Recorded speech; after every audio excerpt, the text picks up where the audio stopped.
This is Duke University.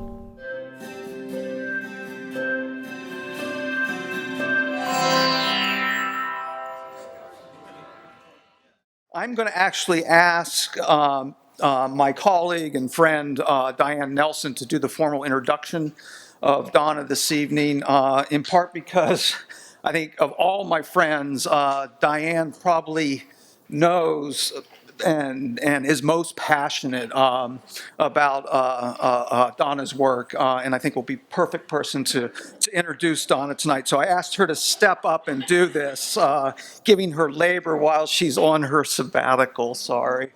But first of all, I just want to very, very quickly do some acknowledgements. This is made possible. The speaker series that Dawn is a part of, which started last year, is made possible by the Humanities Futures grant, which is the Culture Anthropology Department working with FHI to get money to really do a fabulous 2-year speaker series. And I need to thank my colleague, Charlie Pio, who was chair then, who wrote the grant that got us that grant. So thank you, Charlie, for that again. Over at FHI, Chris Chia, Sarah, Susan Rogers, Hank, all of you who have sort of helped put this together and plan this over the last few weeks. Very, very thankful for that. And Maria, where are you? Always rising to the occasion to make these happen for us here in the Friedel building. Rock on, thank you so much. We could not do it without Maria. I just want to acknowledge that.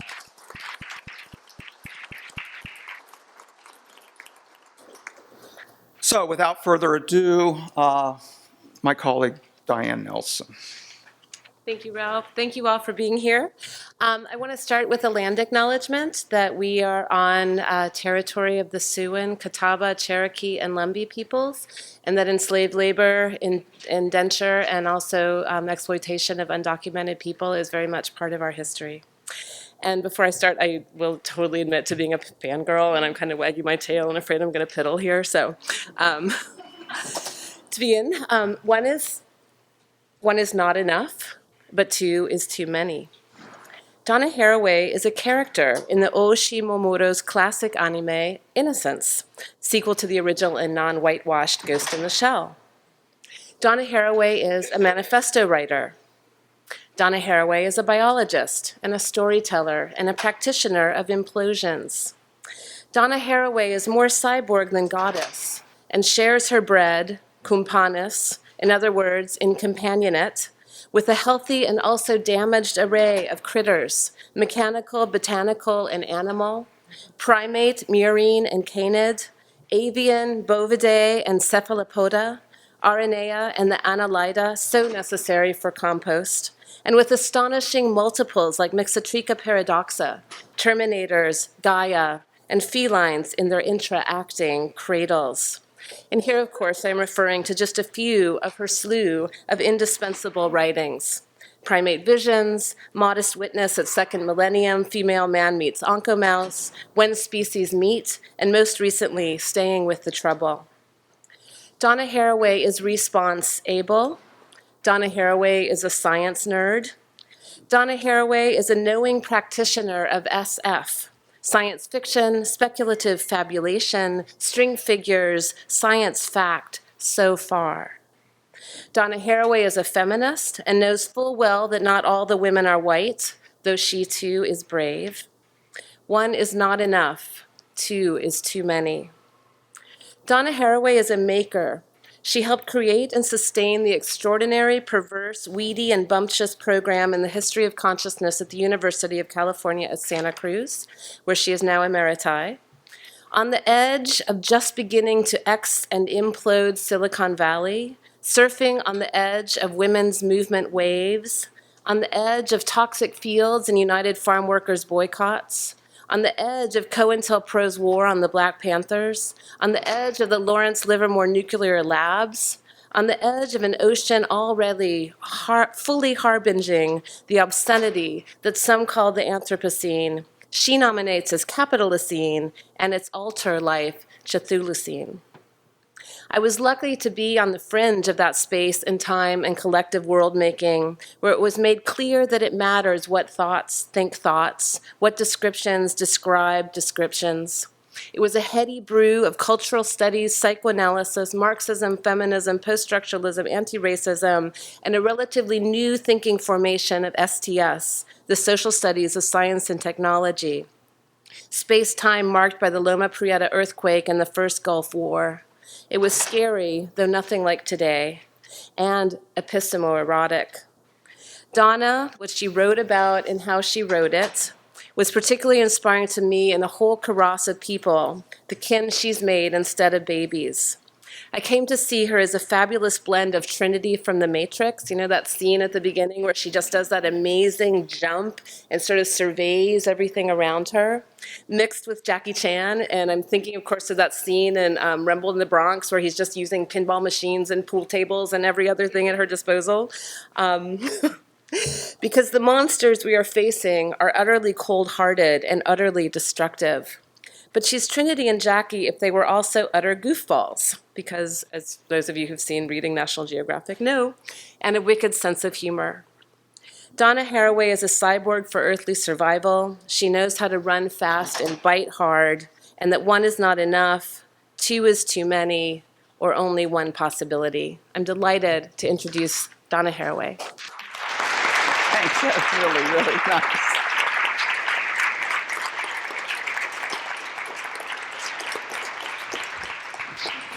Well, Diane, thank you. That's really amazing. And in fact, it pretty much is my lecture. I appreciate the nuance and the generosity of reading. And like you, I have a land acknowledgement to start with. Because I spent this morning putting it together. This has become a habit among us. And it's basically an understanding on whose bones our edifices are built, with whose blood our own blood pulses, with how we inherit, what we inherit, who we inherit, because it helps us, I think, cultivate the capacity to respond. It's a way of understanding not some kind of original purity which must be restored or some other kind of fantasy, but rather the complexity of histories, that we aren't starting from scratch. And that land acknowledgements are very important.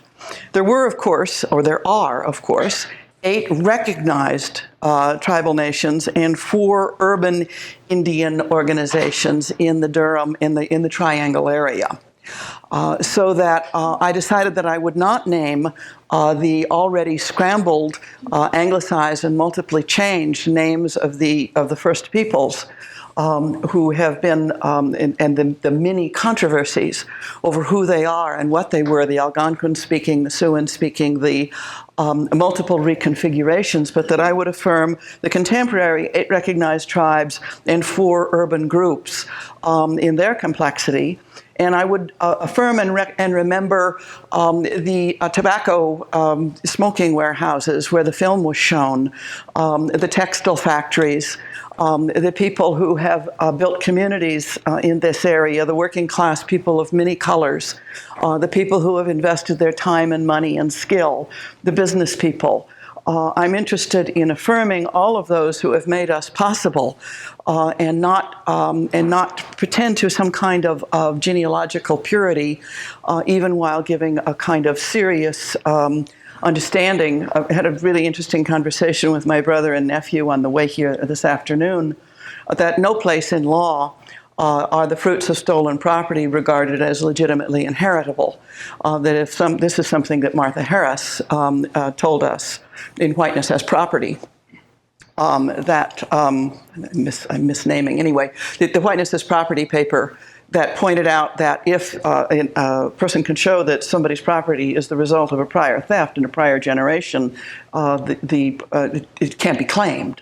So that understanding how much of what has made us possible is the result of conquest and theft is not an injunction to guilt, clearly, but is an injunction to remembering that we inherit not by right, but by accident, and that it brings particular responsibilities, the ways that our property laws are arranged, and that the land acknowledgement is a little piece of that.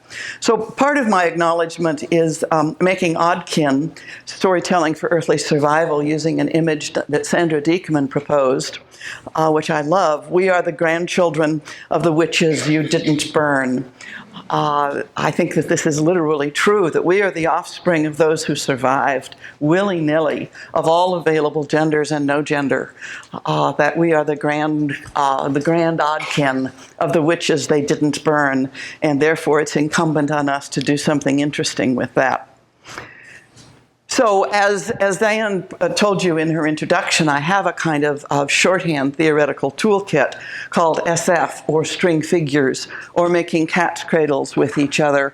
And in string figures are science facts, science fiction, speculative fabulation, speculative feminism, soin de ficelle if you're francophone, and so far that it's unfinished. The kind of patterning with each other is unfinished. And with Virginia Woolf, who said, "Think we must," in the context of the First World War in Three Guineas, in which she was arguing that the women of England should not support the Great War, an unpopular position if ever there was one, in the midst of the period when men not immediately signing up are given white feathers are put on people who were regarded as insufficiently patriotic.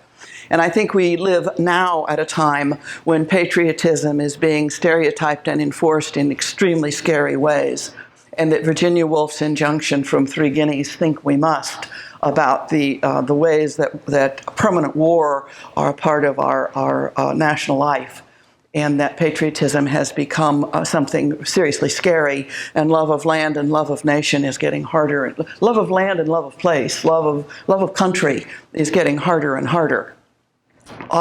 So Virginia Woolf is one of my patron saints for this particular talk. And I riff off of Marilyn Strathern's amazing capacity to take the thinkers of Mount Hagen and Port Moresby and other areas in Papua New Guinea and indeed in Melanesia more broadly, and put them into combination with English thinkers around the question of what constitutes making a person. How do new persons come into the world? And so she takes English kinship calculations and practices, and Melanesian, especially Papua New Guinea and especially Mount Hagen kinship practices, and she uses them as cognitive apparatuses to think each other in forming a kind of a contact zone in which the thinking of different logical and relational and fleshly systems with each other changes both. A contact zone is constructed in the encounter in the way Marilyn does it. She puts ways of thinking into contact with ways of thinking and says it matters which thoughts think thoughts, and it becomes something more than a slogan. And she, of course, is a genius in the way that she's able to actually mobilize and perform this in her ethnographic and theoretical work. And I am deeply indebted to her when I say it matters what worlds world worlds, or what relations relate relations. Marilyn's also the one who taught me that in British English, well into the 18th century, the word relations referred to logical relations. It was a term of logic, and only became that cousin who appeared at the front door and is sitting on your couch saying you have to provide money for his daughter's wedding when you've never heard of this cousin before, is my relation. That is to say, someone who can make a claim on you. I have a cousin has me. A relation is something that the terms of a relation make claims on each other. Relation as a kinship term comes late into British English, which I thought was quite charming. And I thought it foregrounded the way that these are both thinking practices and accountability practice. I have a cousin has me. And a relation is one who can make a claim on one.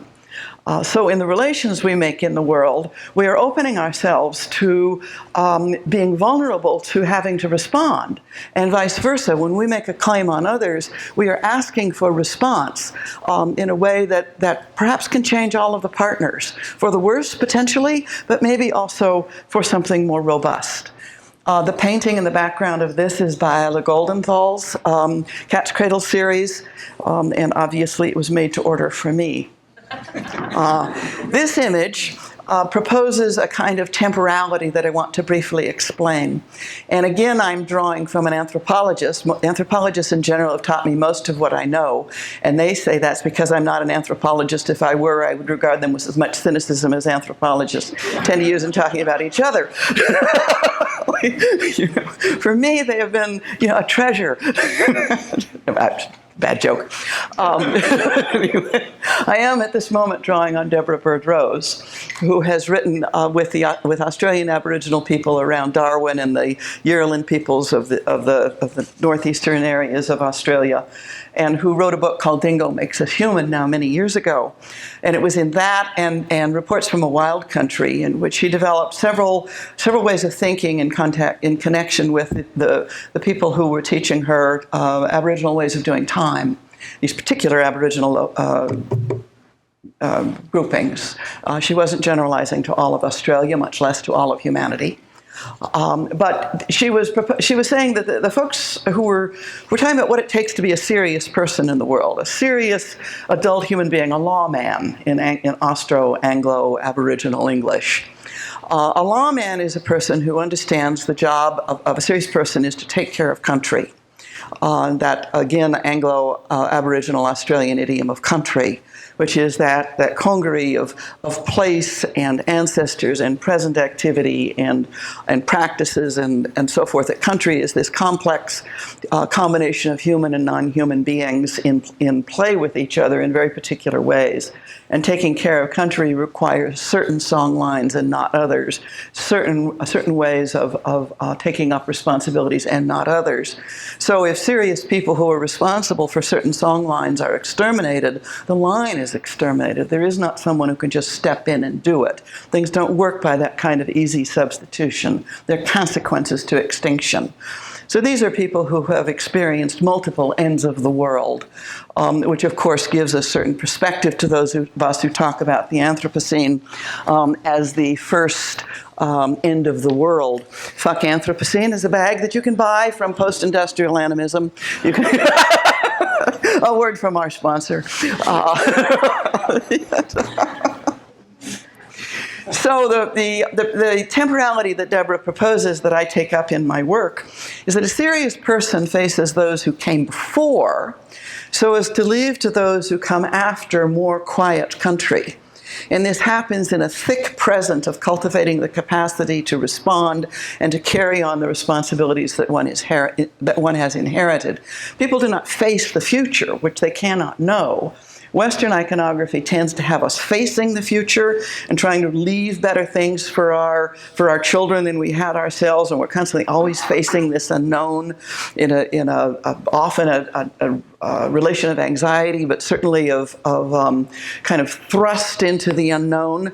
No, say Deborah Bird-Rose's teacher. Rather, the serious lawman, the serious person taking care of country, faces those who came behind in a thick present of carrying out responsibilities so as to leave more quiet country, face more quiet country to those who will come after. So you face those who came before, so as to leave to those who will come after, which we call the future, more quiet country, country less riven by violence, country where perhaps partial healing has occurred, country where people go on with each other and in all of their complexities and mixednesses in a way that makes sense.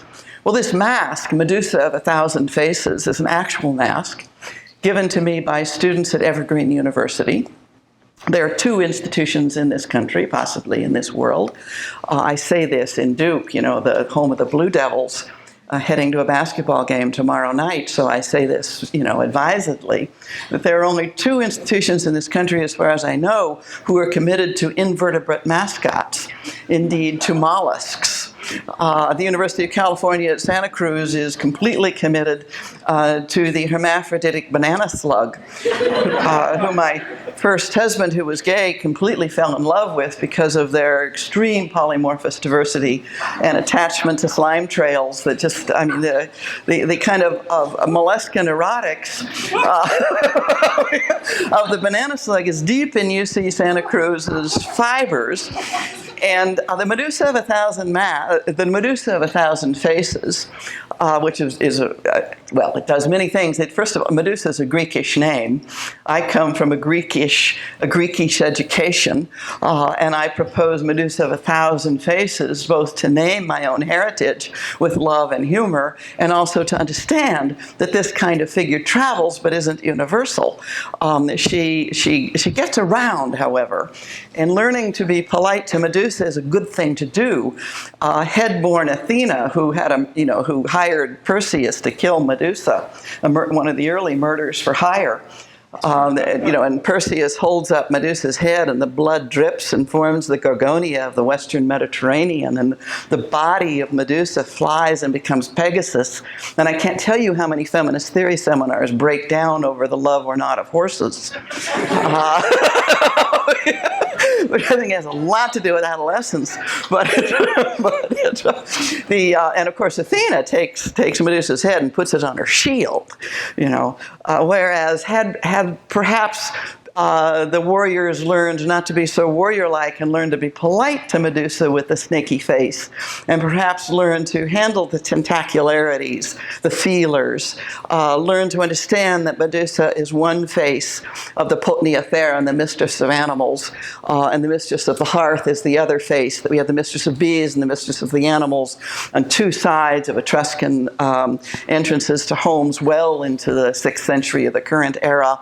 Medusa has many faces, even within Greekish roots, and Athena is not to be believed. So that Medusa, who is tanned from the skin of a gooey duck, which just gets us back to the mollusks. A gooey duck is a clam who lives in the mud flats around Puget Sound in Olympia. And I gave a talk at Evergreen, and the students dug this clam out of the mud flats, a big clam with a giant siphon, an amazing siphon with little feelers at the top of it. And they skinned this siphon and learned how to tan it and made me this mask that they gave me as an emblem of how they understood my thinking. They were completely right. And the Medusa of a Thousand Faces, my geoduck mask, for me is the emblem of the kind of temporality that Deborah Bird Rose proposed, translated or turned through a kind of a contact zone encounter into what I'm calling the Cthulhu Scene, or the time of the phonic ones, not the time of the Cthulhu of Lovecraft, who is an accidental phonic relative that I wish I could expel, but unfortunately he wrote first, even though I hadn't read him, I probably should have. The Cthulhu figure, who is an awful patriarchal monster, is not the phonic ones, and the Cthulhu Scene is the time of the earthly ones, of the not finished, of the sky that has not yet fallen, of Chicken Little who should relax for a minute and kind of get engaged. The Cthulhu Scene is the time of danger, yes, but of possibility, of not finished, of staying with the trouble, the time of the ongoing phonic ones of the earth, that the earthly ones are not all ancient or traditional or done, any more than the Native Americans of Durham are done and gone. Witness the 4 current urban groups that are very active, thank you, as well as more traditional owners of the land and so on. So it's the chthonic ones have many temporalities, is what I'm trying to say here in a roundabout way. So the problem that's going to animate the rest of this talk is how to decolonize contact zones. Okay? Contact zones are always power structured. They were theorized by Mary Louise Pratt and James Clifford in anthropology and ethnography to think about the histories of first contact, which are histories of conquest, histories of violence, and ongoing structures of violence in contact zones. And the problem of decolonizing contact zones is not new, but I want to raise it again in my own idioms and in my own ways. And this cut paper, this carved paper by Satoru Abe, a wonderful Japanese artist who lives in Honolulu, gives me the positive and the negative for this work. And I don't have much to say about it except that it's an emblem for story and contact zones that means a lot to me. Now, in my past work, the contact zones I've paid most attention to in the early work had to do with what I called cyborgs, feminist cyborgs, the illegitimate offspring of militaristic patriarchal capitalism, those who were unfaithful to their origins, where machines, other organisms, and human beings implode in making worlds. And it's situated in a particular time. It's a post-World War II phenomenon. This is not machines all the time everywhere. This is specifically information machines, digital machines. This has everything to do with the C-cubed I, command, control, communication, intelligence, the electronic battlefield of the Vietnam War, the McNamara transformation of the military. Cyborgs have very specific materialist birthplaces, and I tried to work with them in very particular settings. So that Lynn Randolph, a painter I worked with in this one, that called The Cyborg, she did at the Bunting Institute in 1989, right after the Tiananmen Square uprisings had been crushed. And this young woman's parents were among the people who were advanced on by the Chinese state in Tiananmen Square in that crushing of the democracy movement of the late 1980s in Beijing. And this figure of digitality, of astronomy, of cosmology, of a very particular young woman, of a spirit cat, is the kind of connection, the connections that for me constitute the cyborg, who is not all the time everywhere, but is the daughter of someone who was damaged in Tiananmen Square. The other one, similarly, is the Onco-mouse of the passion of the Onco-mouse, the barely secularized Christian salvation story, the sacrificed laboratory animal in the chamber of visualization with the eyes watching the sacrificed animal. She, the mouse human figure, is the first. This is basically, the Onco-mouse is the first patented whole animal in US patent law. There had been patented plants before, which led the way, and then patented bacterial forms. But there was a kind of a barrier on the actual patenting of the animal as a machine, as wholly made. Because remember, in US patent law, it's the mixing of labor with nature to produce a new artifact, a new thing that is what's patentable. If it's natural, it's not patentable, by definition in US patent law. So that Onco-mouse, by virtue of the patent, becomes ontologically a thing, a sentient thing. And she's a cancer research model mouse. And was very important to my thinking in a certain period of time, and Lynn Randolph, I think, captured it really well. But despite the fact that I just did, I'm not going to talk about cyborgs. Yeah. Instead, I'm going to turn to another artist who informs my work, and again, this another Australian as it happens, although the other Australians I've talked about are actually Americans, but never mind. Patricia Piccinini, a real Australian from Canberra, was asked to produce a sculpture to commemorate National Day, of all things, in Canberra, and she produced the sky whale, which is an actual airship. It actually flies. It's full of lighter than air gas. And the sky whale for Patricia Piccinini is another of my patron saint figures for this questioning about how to decolonize contact zones. The whale is in the wrong element, and yet she's not.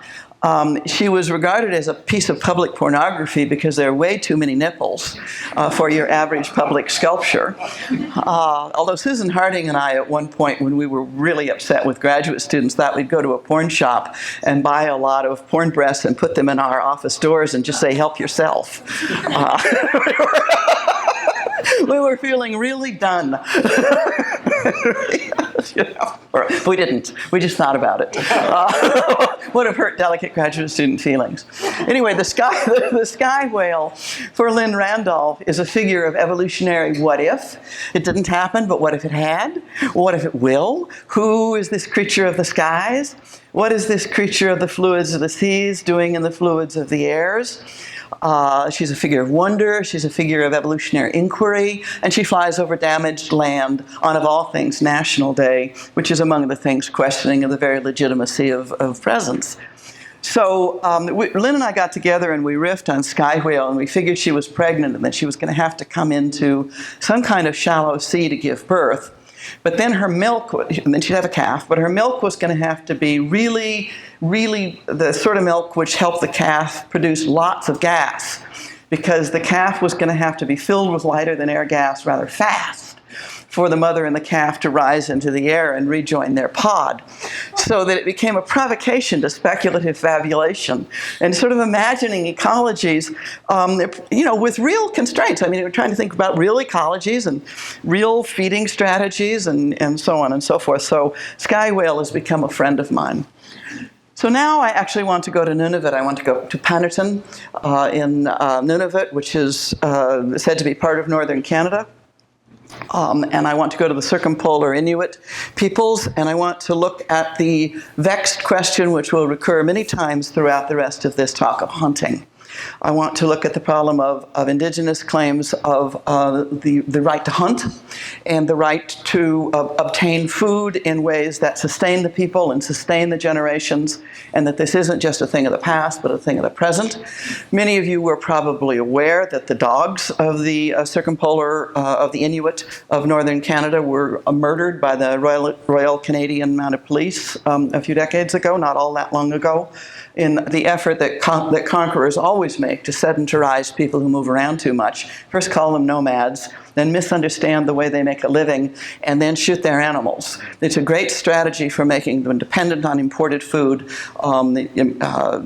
housing, sedentarization. It's a sedentarization policy. The dogs of the Inuit were killed in deliberate efforts to sedentarize them. And the fact that Inuit peoples to this day move out on the land in appropriate seasons and rely tremendously on hunting, in this case on hunting the nitsik, called in English the ring seal.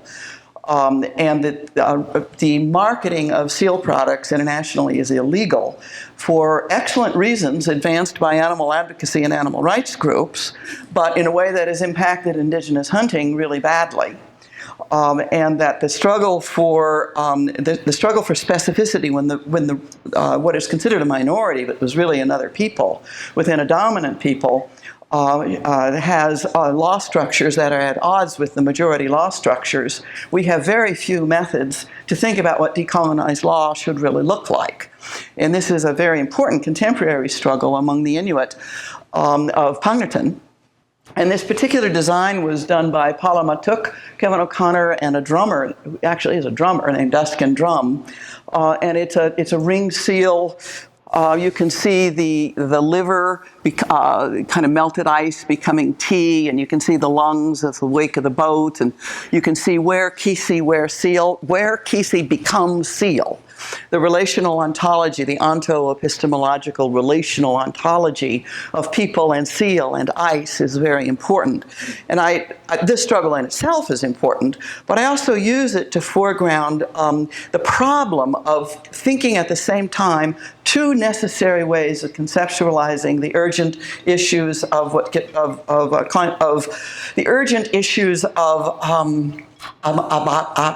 category do I use? Let's call it the Anthropocene? I don't know. Let's call it climate change. No, we can't do that. The urgent issues facing the circumpolar north in rapid melting of ice can be dealt with under two major idioms. One of them is Sila, which is an Inuktitut term used by Inuk peoples. And that Sila means the breath of the waters and ices and lands and airs and spirits. It's the breath that binds all together. And thinking in terms of the idiom of Sila, which is entirely contemporary, is crucial to people talking about the change in the refractive index of the atmosphere, such that the stars and the moon and so forth are differently positioned in the sky. Because they, from the point of view of observation, they really are differently positioned. They are really important to talking about the way that the rapid melting of the circumpolar ice is causing migrating sea ice into the bays in the summer in such a way that it's making it extremely difficult to hunt for summer foods in the bays because they're choked with ice and choked with fog in a way that they hadn't been, so that ironically, it's not ironic, but counterintuitively perhaps, the melting ice is choking their bays with ice. Southern scientists, Southern experts of all kinds are really concerned about this, genuinely concerned, not in the mode of extraction. There are plenty of people out there mapping the last calorie of fossil fuel from these seas to extract them before they can't realize value on them. They don't even necessarily expect to burn them, but they expect to be able to realize value on investment.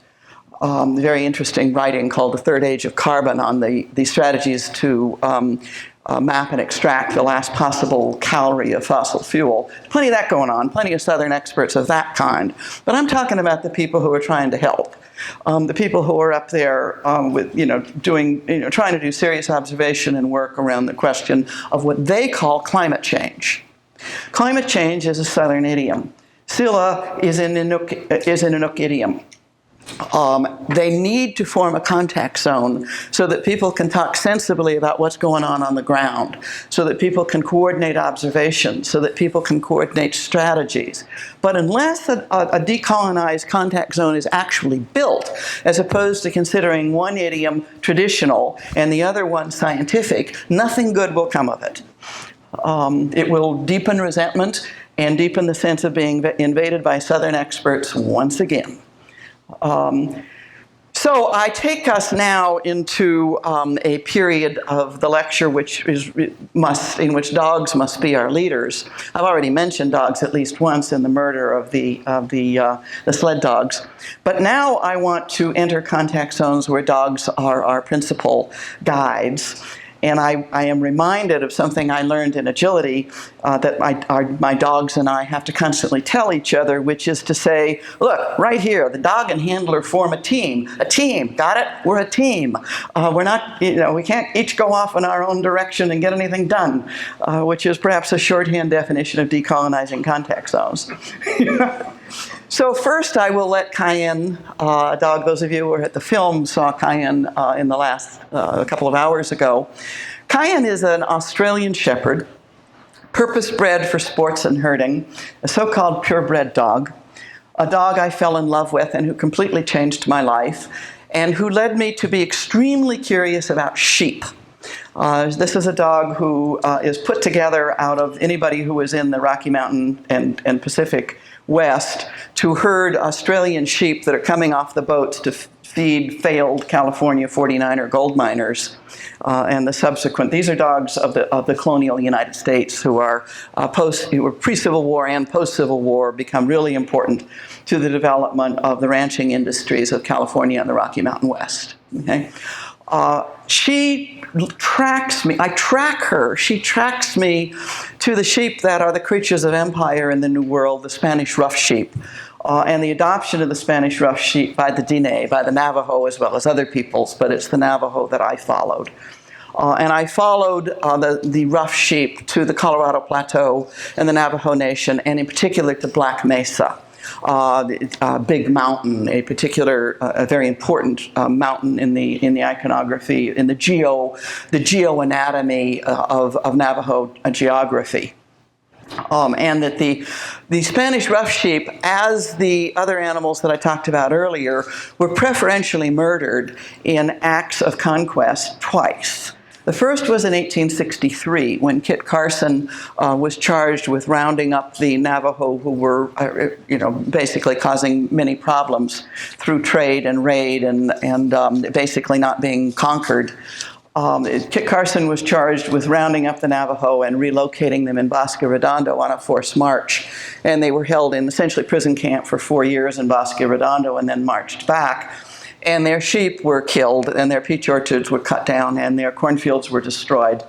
But the murder of their sheep was really very important, and it was the first massive decapitalization of the Diné.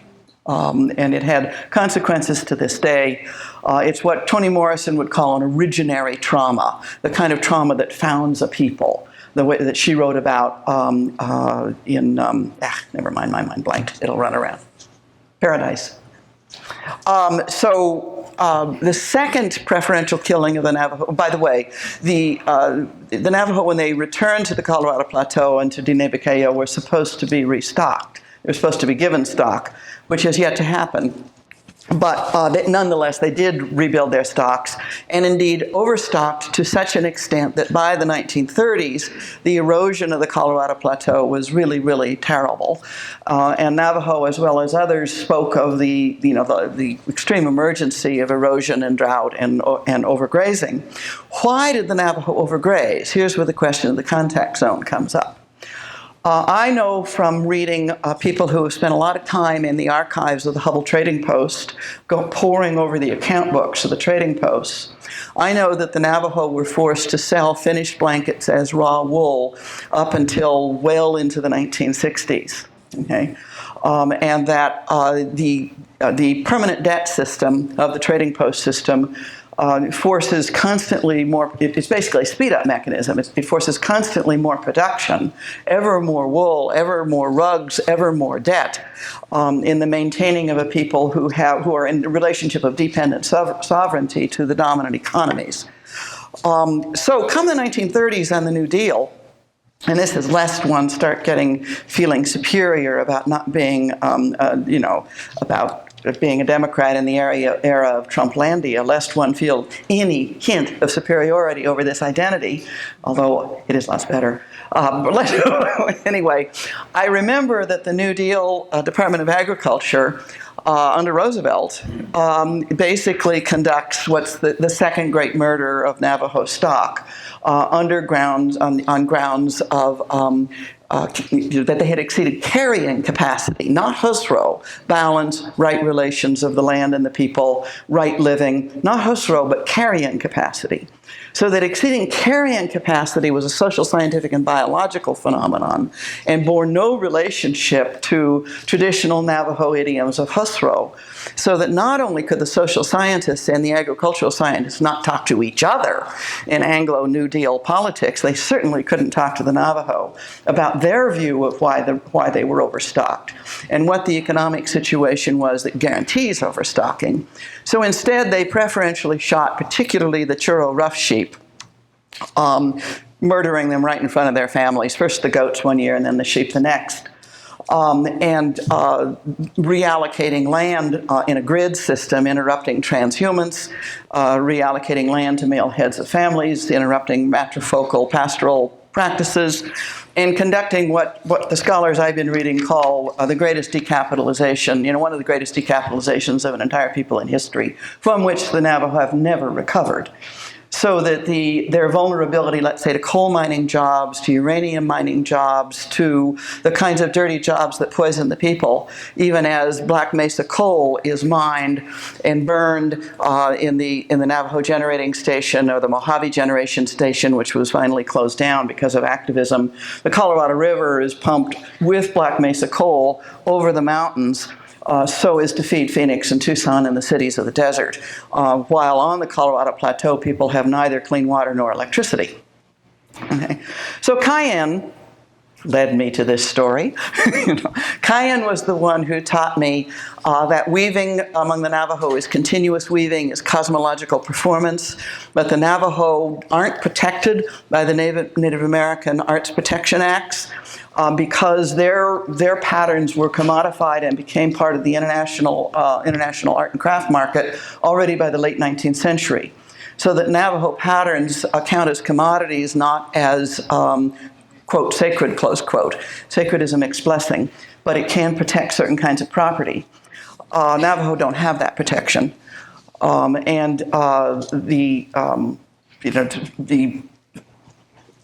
It's like husro. It's the whole notion of cosmological performance and continuous weaving and building in both economic functionality and whole ways of life and ways of becoming with sheep and becoming with each other become entirely illegible. But I'm not going to leave us with a depressing story on Black Mesa. I'm not going to leave us with some sort of optimistic story either. I'm rather going to talk about the work that's been done that I know of since the 1970s of partial healing and of decolonizing contact zones, where the Navajo Churro sheep are key players. I'm starting with an agricultural scientist at San Luis Obispo who gets interested in the sheep and works with various, very traditional Navajo in the deep canyons to reconstitute flocks, the reconstitution of the Navajo sheep, the building of nucleus flocks, the giving of ewes to women in resistance on Black Mesa, both for symbolic reasons as well as to strengthen their flocks, to develop their numbers. The building of alliances with kosher jerky is one product that's made, with Sheep is Life festivals, with a sheep flock at the Navajo College in Sila, Arizona. The multiple kinds of collaborations that have gone on around these sheep in the rebuilding of robust ways of living and dying with each other is what I want to signal.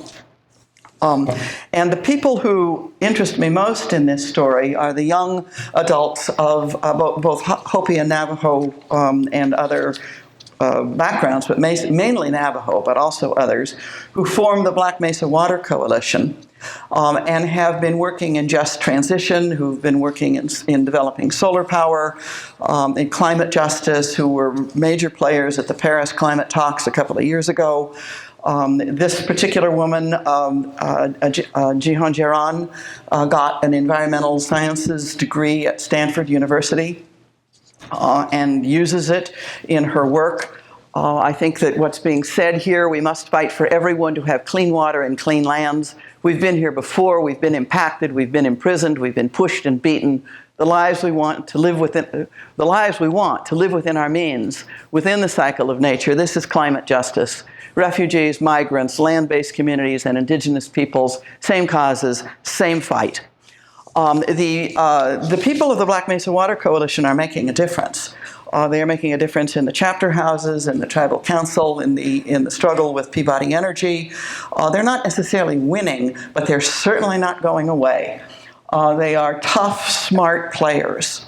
And one of the things they've done is work with youth projects in Phoenix and paint this amazing water rights mural, which is a history of water on the Colorado Plateau that takes us through the water that is drained off to feed the golf courses and the green lawns of Phoenix, as well as the solar turbines and so forth. You can see the whole history of the water struggle in this mural, and I like it very much. Here's wait a minute.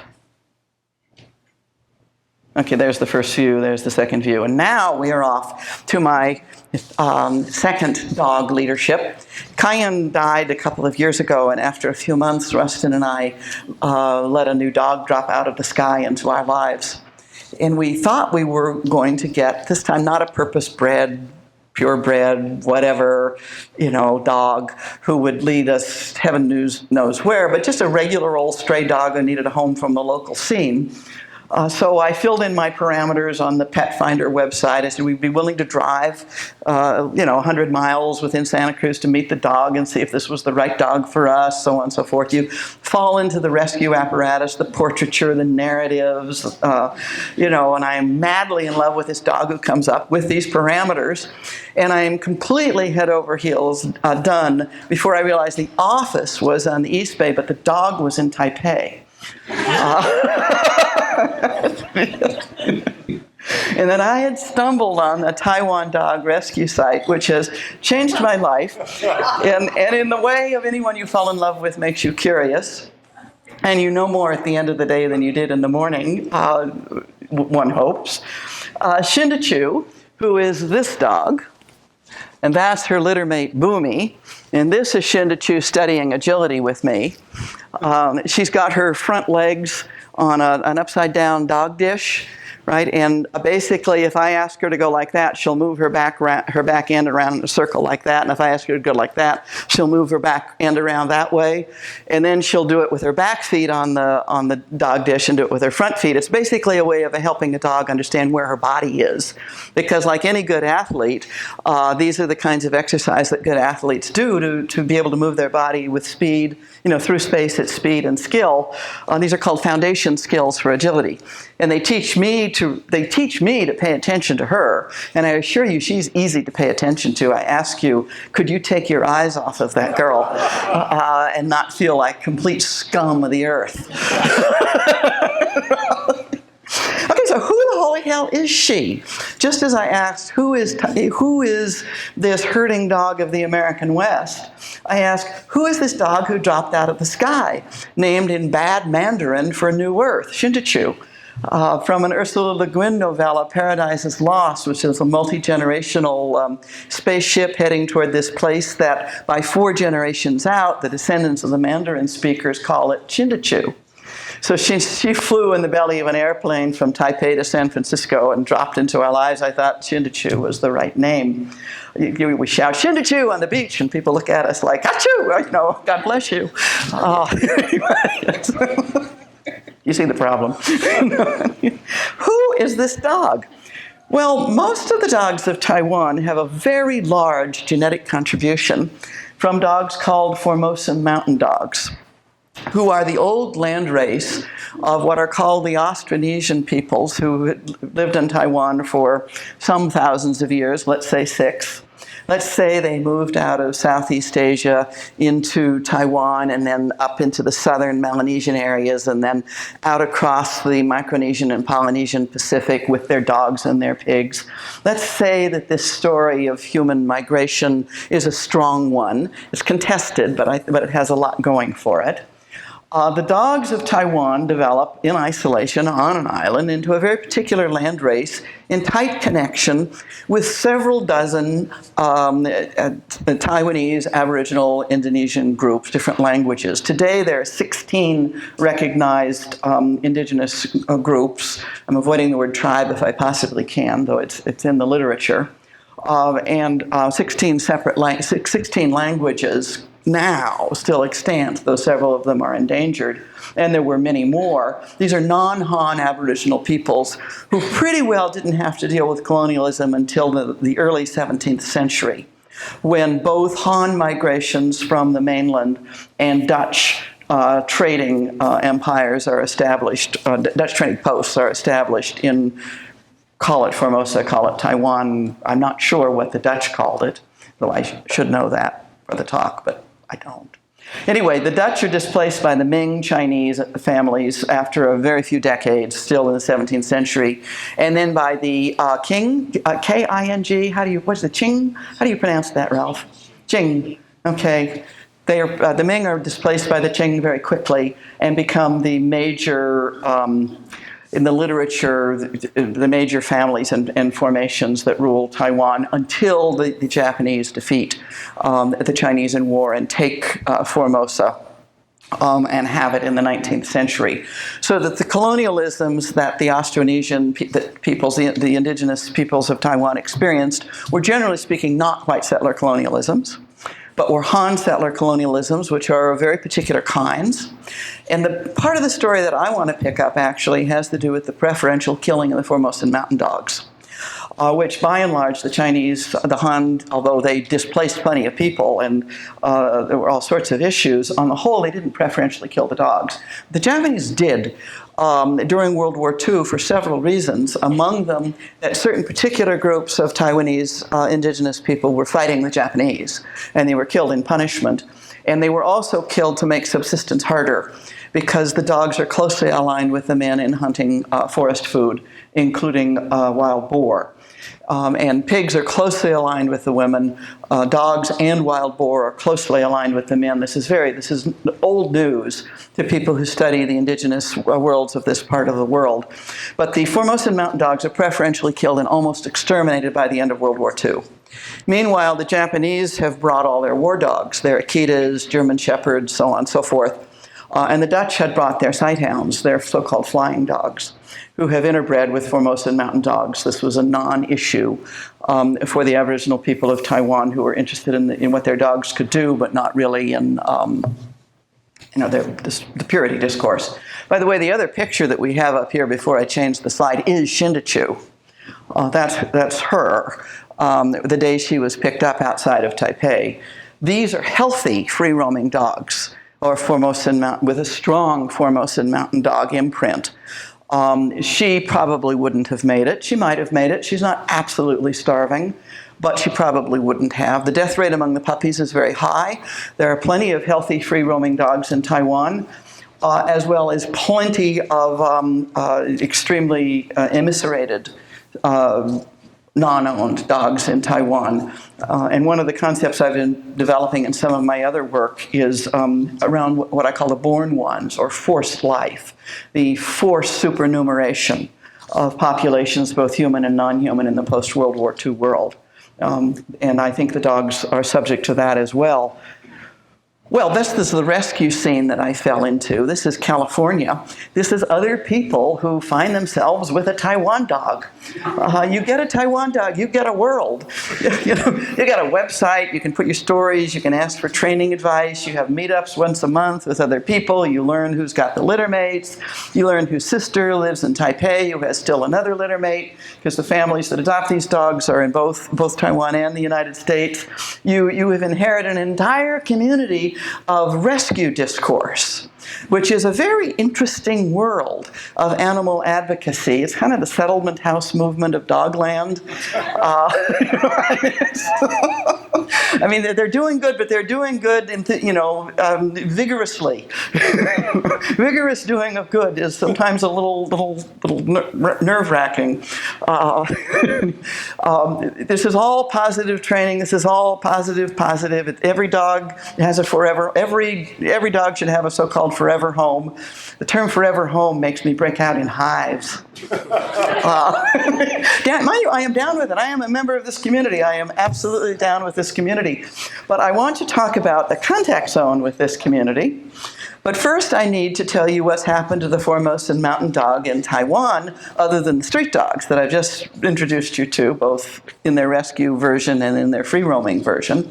And that is to say, once they become exterminated as part of both punishment and sedentarization, they're, of course, relatively rare. And various fanciers will go around to the the most remote villages possible of Aboriginal groups and collect the so-called pure specimens, right? The remaining dogs that they designate pure, and turn them into a breed, right? And indeed turn them into a national symbol of Taiwan, which is, the less said the better about the way these logics work, so that the despised primitive dog who is preferentially slaughtered in order to sedentarize and punish the people becomes the symbol of national purity. But there's one very nice point about this that I want to affirm in my generally nasty comments, which is to say that the foundation dog is a bitch. Not, the glorious male stud dog. And I think that's sort of sweet. And I think it definitely reflects the difference I'm going to posit between certain kinds of Western and Chinese tendencies in this regard, although I'm not at all sure about that. Japanese would be better at matrifocality, I think. But nonetheless, I don't know why she's a bitch. I just know that she is, as you can plainly see. Okay. Now, the picture on your left was taken in 1900. It's a hunting party taken during Japanese times. Look at those dogs. They look exactly like Shinda and her litter mate Bumi. They look much more like Shinda and her litter mate Bumi and those street dogs than they do like those breed dogs, representing national purity. And then a picture you can't see, but you'll have to believe me, is from 2010 from a paper by Scott Simon on the contemporary hunting dogs of the Sijik peoples of Taiwan. And his argument about the ongoing importance, if you're going to be a serious member of the moral universe of Gaia, G-A-Y-A, has become a kind of a pan-Aboriginal term in Taiwan for a right living, for a moral universe that is multi-species. It includes these dogs. Pet dogs have way less value. These dogs remain absolutely essential to right living. So the contact zone that one of the many contact zones that I want to propose for decolonization here has to do with the problem of indigenous hunting, in which these dogs still figure. Hunting is illegal in Taiwan, and eating dogs is illegal. Neither the residents of Taiwan prior to Chiang Kai-shek and the Republic of China people, nor the indigenous people ate dogs. It's now illegal, which I think is a good thing. It happens somewhat sub rosa, not often. But hunting, the question of hunting, especially hunting in the parks, in the state parks, is very contentious. And the question of hunting as a subsistence as well as a way of life, a way of affirming right living, comes up. And indigenous sovereignty movements, which are very live in contemporary Taiwan, on all sorts of issues, including hunting, have actually succeeded in just this year in certain limited hunting being legalized. It's affirmed, by the way, in the Convention and Biological Diversity Convention and the International Convention on Indigenous Rights. It's actually taken up in international documents quite fully, but it's a constant issue of struggle. Meanwhile, tourist restaurants in Taiwan will offer so-called Aboriginal food on demand, and it's very commodified and consumerized, and on a website you can get plenty of examples of so-called Aboriginal food. So we shouldn't be thinking of this as some sort of purity process going on here. Now, there's another player in this that I care about because one of the communities I refuse to be kicked out of, among others, is the animal advocacy and animal rights world. No more than I would let them kick me out of ecofeminism because of the cyborg will I be kicked out of the animal advocacy and animal rights world, no matter our flaws. The flaws exist in all of our communities, and I'm really interested in what kinds of collaborations we can make happen, what we can open up for what Revolutionary Communist Party activist friend of mine calls finding the unity. Carolyn is a genius of an organizer in Honolulu, and finding the unity is what she talks about. That's what interests me. Well, in pretty much most of even the really finely tuned multi-species indigenous rights discourses that I know, it's pretty much, when all is said and done, for the people. And the notion that the animals and the plants and the microbes might not always be for the right living of the people, no matter how multi-species the people are, is pretty much unexpressible. And I would like to propose that this is really actually not okay, and that the communities among us who have pretty well-developed idioms for asking outside the parameters of human exceptionalism about other critters for each other and for themselves, irrespective of human beings, not somehow ontologically different from human beings in some final way, but that it's not always about us, including in our most amazingly earth caretaking forms, and that we haven't really faced this question, in my view. And I think it comes up rather sharply in relation to wild boar hunting in Taiwan, in seal hunting in Nunavut. And I find myself supporting the hunting, but not only. Supporting this, but not only. Kind of wanting constantly to raise that question of, but wait a minute, not so fast. Not so fast, which is Isabel Stenger's constant exhortation politically. Not so fast. Loosen up a little bit here. These particular Suscrofa taiwanensis, by the way, are in a zoo, which you can't tell from the picture, well, which is significant. This boulevard was occupied for 30 days in March over a land rights issue in Taiwanese indigenous sovereignty issues today. There's a novel that I want you to read, which is Man with Compound Eyes, which brings all of this together in an amazing way. There's a Pacific Islander who's set adrift from his people, a second son who ends up swirled into the trash vortex and crashed onto the eastern shore of Taiwan, where he meets up with both Chinese and Aboriginal Taiwanese in a really wonderful plot. Read Man with the Compound Eyes for OddKin committed to environmental justice. And as an extra dessert, you will find 2 Formosan mountain dogs in the plot. I make it a point to read as little fiction without dogs as I can. I don't have time to do my contact zone in the Pacific Islands with the Pacific Island tree snails. So all I'm going to do is just run through the pictures and tell you that my biologist friend, Michael Hadfield, from the old commune days at the University of Hawaii in Honolulu with our king-size water bed and our stash of marijuana Michael, who's a marine biologist, an ecological evolutionary marine biologist, who has studied the cueing signals, for example, produced by the coral for settlement of larvae of a worm, or the bacterial signals for settling of species that foul ships. The Navy funds some of his research because they really don't like fouling organisms very much. But Michael has been a maker and a shaker in ecological evolutionary developmental biology, and developing the understanding that the world is constructed of holobiomes, not organisms plus environments. Holo doesn't mean whole, it means those things connected by partial connections in a Strathernian sense. And I call them holo-ents, again because I'm Greekish, and I go to ent for being, holo-ents, not just biomes. Michael's a real player on that, but what he's done in his copious free time is engage in conservation for the Pacific Island tree snails, of whom there were several hundred species down now, maybe to a few dozen of very impoverished populations. First, you cut down the sandalwood for the China trade, then you cut down the forest to build the ships and the masts of the ships, and then you cut down the forest for monocropping plantation agriculture, and then you introduce predators. There are 3 different rat species that have been introduced into the Pacific Islands that eat the indigenous fauna, including the local snails. And then you introduce a snail to eat a pest that ends up just eating the indigenous snails and leaves the pest alone. And then you introduce a chameleon by accident from the pet trade, an escaped pet trade critter. And then you've got all those children of missionaries, and the missionaries themselves who just do nothing but collect millions of snails and send them off to European museums. So you have these gorgeous snail collections of former snails. And Michael has been a tireless advocate of Pacific Island tree snails and their people. And the one story that I am going to tell, though I can't tell most of them, by the way, I consider myself an ectoparasite on Michael's body, or at best following on his slime trails. And so that's me. That's my subject position for this part of the talk. That slime trail, by the way, was not made by a Pacific Island tree snail, but you can't have everything.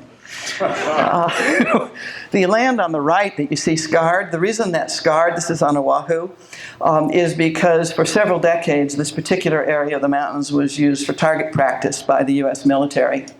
And many of those bombs exploded and burned the forest, and it's never recovered. So what you're looking at is a free fire zone some decades after the free firing stopped, because the Pacific Islands, as you know, are very much part of American empire. And are still very much part of the American empire. It's where I learned about cyborgs because of the electronic battlefield run out of Honolulu. Michael builds, incubators. He takes snails into his lab. He and his friends build exclosures, which are fences that keep out predators, including barbed wire to keep out hikers. And they build these little A-frame ladders to climb over their fences and check out what's going on the trees. But it's Pagan Island that I really want to end with, which is in the Northern Mariana Islands. Because after Fukushima, slimy bureaucrats in Saipan and slimy bureaucrats and corporate officials in Japan wanted to take ships and dump so-called low-grade nuclear waste on Pagan Island, dredge the harbor, and leave with volcanic ash for agricultural fertilizer, and turn Pagan Island into another Pacific sacrifice zone. And Michael, armed with the Endangered Species Act, which he had filed for Pacific Island tree snails, many decades ago, Michael and his friends get in the way and develop an international Save Pagan Island project that engages thousands of people, including close alliances with the Chamorro families in Saipan, who actually had to leave the island, had to leave Pagan Island. They traced their family lineages there, and they certainly go back for day trips, imagine possibly living there again, but certainly regard this as part of their family lineages. They moved because of, 2 reasons, but the most recent one was a volcanic eruption. Alliances with the Chamorro families, alliances with international scientists, alliances with conservation of all kinds. Michael and his friends turn around the low-grade nuclear dumping plan, thought they could rest, when 3 years later, the United States Marines designate Pagan Island as a free fire zone in the Obama era turn to the Pacific. So part of the Obama era turn to the Pacific, which continues in Trumplandia, of course, makes islands in the Pacific for all the players salient in all sorts of both old and new ways. And the decision was made to take both Tinian and Pagan Island and turn them into contemporary target practice zones. And as of now, the good guys are winning, once again with a kind of throwing your body in the way of the machine and building the alliances that stop this nonsense.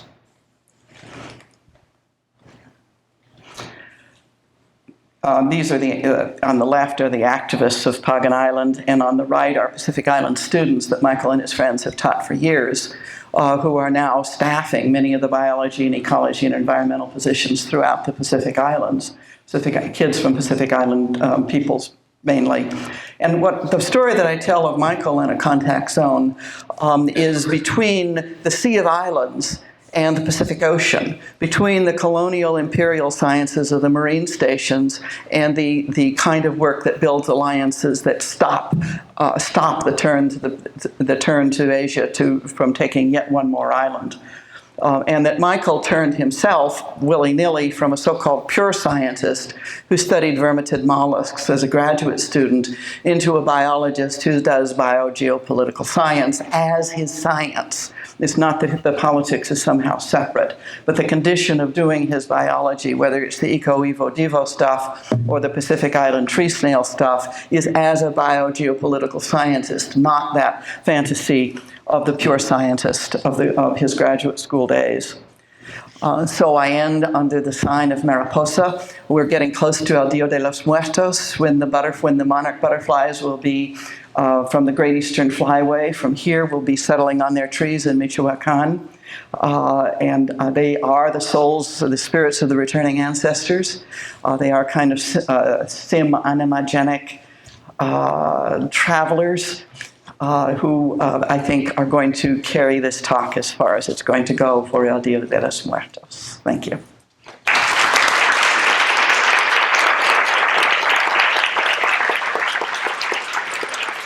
I was wondering if you could talk a bit more about preferential killing and sort of spend some more time on that, unpacking the sacrifice motif that's there, unpacking the violence that's there. You've spoken about it and spoken about healings in some ways as ways to decolonize contact zones, but that just seems like a really important theoretical intervention. I keep coming up against killing in my work in ways I can't avoid, and I say about myself that I'm not a pro-life person. And of course I'm talking about the abortion disputes and the question of where the decision to kill must reside. I don't think it's not killing. I think the question of the seriousness and sometimes even the obligation to do it can only reside with the pregnant person. But I think that the question of killing emerges for me both sometimes even as an obligation and other times as a violence to be resisted and remembered, and as other times you can't quite tell the difference. And I think that hunting is one of those places that raises for me, very real difficulties. I have no trouble feeling that the factory farms and all their work should be shut down yesterday. Actually not. There's a just transition question, which has everything to do with people who work in these places and the jobs that they might have, and that all of these violent industries have just transition questions attached to them. But that said, I don't have any problem with understanding that as a killing violence and so forth. But rarely I think, is it that simple?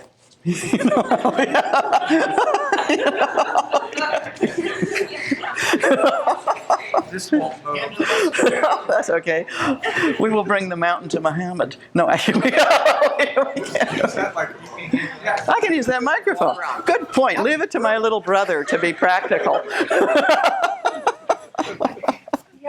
So I think that whenever anyone says life, I want to say life and death, birthing and killing, nurturing and ending, and I want to think about the specifics of the situations one is talking about. I think, and clearly war is one of those dilemmas. I'm as much of a pacifist as I possibly can be, and yet the by any means necessary, that is part of the current struggle around the preferential killing of black people and what it takes to stop it. I am incredibly nervous around the slogan, by any means necessary, and I want to foreground nonviolent direct action in every imaginable way. But Marcel de la Cadena says, she's talking about something else, she's talking about earth beings in her area, but she talks about mountain but not only. The sort of not only, the yes but, no and. And I think killing in all of the important areas raises that. Meat eating, war, hunting, biological research, the question of numbers of what constitutes multi-species reproductive justice is keeping me awake nights, right? And how to do that in a non-racist, non-neo-Malthusian way. I know what I don't want to do. I don't know what we need to do, which is precisely the point of trying to open up speculative fabulation, precisely because we really don't know how to do this. And certainly around areas of violence, it's especially sharp. Yeah. Thank you. Can you talk more about kin making? I love that last slogan, make kin. Make OddKin? Oh, make what was kin? it? From here it said, well, it does. I thought it said make kin, not baby. It does. That one's gotten me in a lot of trouble. Yeah. I still own it. Love it. And thinking about creativity in this process, you started with the relation, right? And how that term came to mean someone who has a claim on you in a rather dismissive or bureaucratic or not a very warm. Well, not necessarily a cousin you wanted. Right, exactly. Whereas kin making can be incredibly creative and the opposite of that. And I don't know, I'm thinking about this somehow, I don't know why, with you learning to use your body with, was it cayenne on the Oh, no, that's Shinda Chu, because she's the beginner, she's doing foundations. And I assuming this was early in your life? It's now. It's now. Shinda Chu and I are doing this now. I mean, she's a new couple months. She's the one who dropped out of the sky. Right, but recently. Follow her on Facebook. Yeah. Okay. Yeah, no. Shinda Chu dropped out of the sky in July of 2016. Okay, yes. So that this is somehow this creative moving together, you're creating this kinship bond. Yeah. So I was just thinking about that. If you had anything to say about that. Well, there are a few topics on which I don't have anything to say, but but I have a lot to say on kin making. And you see, one of the I think it's beyond urgent to open up kin making in way across species, across categories, to open up kin making that have to be generational. They have to endure. They have to endure through generations. They have to have real accountabilities attached to them. They can't just be romantic, I love everybody thingies. So I think one of the most urgent areas of thinking about kin making is in relation to immigration.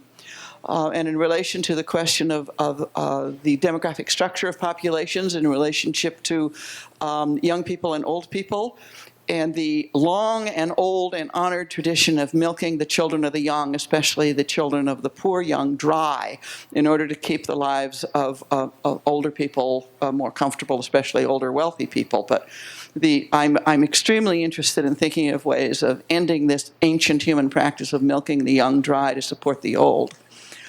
So I'm interested in a world that's really pro-child and pro-young. I'm interested in kin making where you can't just drop the cousin you turned out not to like. You can't just get rid of the dog because it turns out to have a biting problem. You can't just shed your alliance with a particular group because they took a political position you don't approve of. That staying with the trouble of making OddKin, and especially non-biogenetic kin. I'm trying to imagine in fiction, in fabulation, in materialist thinking, if possible, if it took 500 years for the kinds of forced life and forced death to produce the dilemmas on Earth, which include the dilemmas of numbers, you can't begin to talk about the dilemmas of human numbers with talking about structured inequality, the differential impacts of consumption and consumerism, and also the extreme forced birthing of the industrial food animals and the intensification of the plantation scene, the intensification of monocropping, whether you're talking about oil palm or soy or so forth, the ongoing intensification of forced life in the plantation scene is very much part of the hyper-numbering of both animals and people in structures of searing injustice, right? So if it took a few hundred years to get here, I'd like to think it takes a couple hundred years at least to sort of get out of it. But I also am very conscious of what I think is a fact, that we're 7.5-ish billion people now. By the time I die, if I get my actuarial due, it'll be about 8.5 billion. And by the end of the century, if everybody is super, super lucky and birth rates don't go back up, because they're really quite low now almost everywhere, it'll be about 11.2 billion people. That's an optimistic projection. And no matter what anybody does, short of draconian, universal, global one-child policies enforced since yesterday, which aren't going to happen and shouldn't happen for a lot of obvious reasons, the numbers of female persons already born who haven't had their first baby are such that there is no turning this around. It might be possible to reduce the numbers by about 1 billion through various kinds of really smart eco-justice programs and so forth. But what we really need to be doing is imagining the next 50 years of the numberings of multi-species reproductive justice, multi-species reproductive and environmental justice, and thinking about what it means to human populations who really in our entire evolutionary history will be experiencing something we've never experienced before as a species, which is to say population structure with very few young people. Because the overwhelming history of being human on this planet is high death rates of lots of babies and lots of young people and plenty of old people, but the population pyramid stuff, which is already being experienced under the name of the low fertility crisis, which is really outrageous. In Singapore, Taiwan, Denmark, France, blah, blah. The so-called low fertility crisis is really the poverty of the imagination. Because there aren't enough young people to suck dry, especially if you're anti-immigrant. But I think that the poverty, we're not even, and what bothers me most is we're not even talking about it on the left, because we have given this issue away to the professionals and to the right wing. Because even to talk about the question of human numbering is considered racist, whereas I think it's racist not to talk about it. But I assure you that you will get screamed at if you say this conversation must be had and we don't know how to have it. Hi, thank you so much, first of all. So part of the work that I do, I make some kin, I make some compost in my work as an organic farmer, actually with a handful of some of the people in this room. So I wanted to just kind of follow up on this question about kinship and making OddKin and how we can extend that kind of relationships to organisms that we can't see and then we can't individuate, and yet organisms, as you know, on which we depend. Just to talk a little, yes. So to talk a little bit more about that kind of kinship making. For political reasons and for natural scientific reasons, we have all kinds of ways of thinking about holoants, which include the microbial world as key actors. And not always as friends. One can make really bad smelly compost. I hereby witness to that fact, okay? But that kind of making friends with microbes as opposed to carrying on an exterminationist war against them. The immunological images of the defended body are no longer best science. They haven't been for a long time. They're certainly terrible in agriculture. The notion that you would produce a factory organic agriculture here and produce the same kinds of practices of sterilizing fields of other species in order to what? Satisfy markets that have certain ideas about clean food, so that a bird flying over and shitting on your crop becomes a serious hazard because you've deprived the field of the kind of biodiversity it needs to actually manage these kinds of things. So I think that we are both really lucky to live in a period of time where there is now quite a lot of developed activism, science, literature, performance art. There's a lot going on around the fact that the name of the game of life on Earth is microbial, and has been from the get-go. And so if we're going to be making kin in any kind of decent way that we hope to survive, we'd better get a grip. So I want to ask you a question about worlding and how we think of the political in the context of worlding. And I know you're trying to do this in part through the notion of staying with the trouble. But in the book and then in the talk today, you have different, very localized instances of environmental activism, of people coming together. Here we saw of worlds that are being created, right? So we saw the Formosan dog. The Black Mesa chapter in the book is probably my favorite. It's actually my favorite chapter. Yeah, it's an amazing chapter. I encourage everyone to really read that closely. You end in the Pacific Islands with Michael Hadfield. So one response I have to that is that these are very dispersed, localized kinds of struggles where people are staying with the trouble, they're staying in the mix, they're doing what they can. They're up against incredibly powerful, extractive corporations and governments that are supporting them. And they're having small victories sometimes. Right? How do we scale that up to the planetary, right? Because when we use the term Anthropocene for all of its problems, it is a planetary term, or even the Capitalocene, how do we scale that up to the planetary so that we can kind of make a difference in a kind of, a larger sort of scale, right? Because right. Really effective. Naomi Klein does this in her previous book too. Very localized politics. This is where the hope is, right? It's where you can say something concrete. Yeah. How do you think about scaling it up to that next level where we might actually be able to save the planet? Well, I worry about this a lot, and for the reasons that you've put your finger on. One of the ways that I think about it is by trying to avoid the notion of scaling up or scaling down, but rather thinking about how to work at many scales at once, and that things attach to things, that attachments make things big that seemed small, and that the kinds of coalitional work that go on between what appear to be isolated struggles, but then blink and they're not. And you've got people who are able to make serious claims. I think the Paris Climate Summit, for all its flaws, was a good example of partial success of scale.